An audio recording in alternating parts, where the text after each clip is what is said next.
Okay, I've taken the oil pan out for the second time now. It went a little bit smoother this time, now that I knew how far the cradle needed to drop and how many bolts there were. So now I'm gonna look and see if the broken bolt is sticking out any. Oh boy. Oh hell yeah. All right, that is sticking out a lot.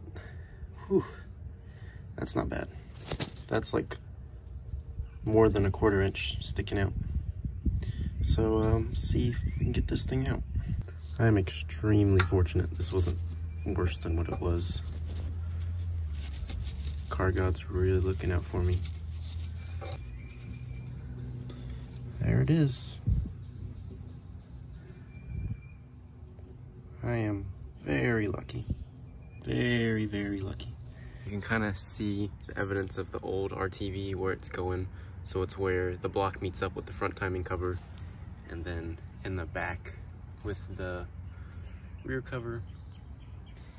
And I've cleaned up all this again, and now I'll go from the underside and get all the RTV off that I can and just make the surface clean, and then I can install my new ARP bolts that will not break. We've got the oil pan back on there and it's full of oil. I'm so terrified of stripping or breaking another one of those bolts, it's not even funny. But I'm gonna start it up and look for any obvious leaks, and then I can raise the cradle up the rest of the way, drop the engine back down, and button it up completely.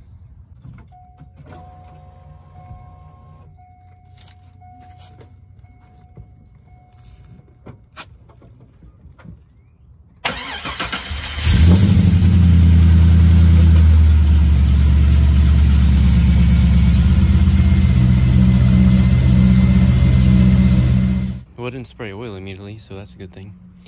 I guess I'll just button it up now and do more like road tests and actually get it to like 200 degrees and see how it holds up then. But I wanted to do a really quick test, get some pressure in the system, see what happens. But now it's just gonna go back together. All right, I've got the cradle snugged up there, and the hardest part was actually getting the motor mounts to line up in the holes. These lined up relatively easily, but it took a little bit of like shimmying and going up and down, but it's all right. It's, I mean, a little bit more challenging because I'm doing it by myself. If you have someone to help you out, it'll probably expedite the process. But anyway, these nuts go to 81 foot-pounds. So now that the subframe is torqued down, I can lower the engine all the way and get that stress off the bumper.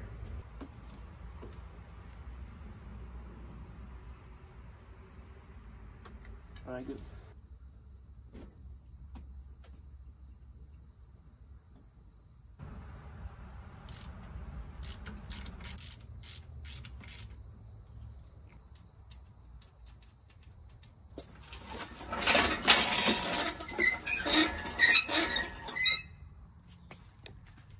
Yeah, that'll buff out.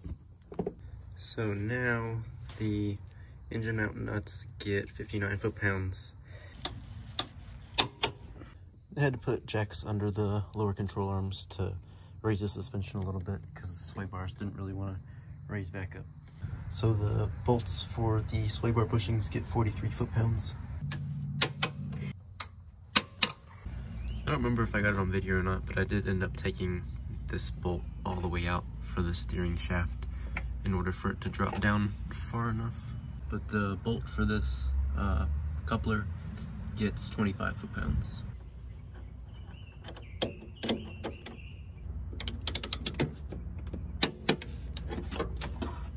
So now the upper control arm mounting bolts go to 48 foot-pounds, and for the passenger side there are 2 washers, and then for the driver's side just 1 washer.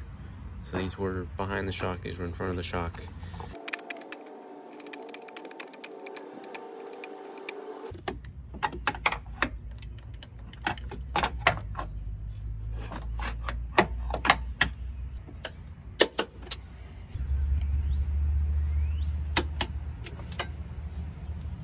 And the brake lines to the frame, I would just be like wrist work.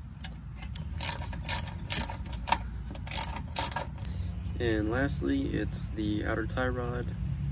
If you have stock, it's 15 foot-pounds on 160 degrees, then 33 foot-pounds. But with the Bayer kit, it's just 65, and that's it. All right, I got the wheels on there. Everything's coming together.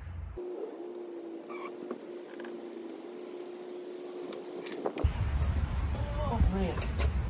Been up on the jack stand so long, I forgot how low this thing is.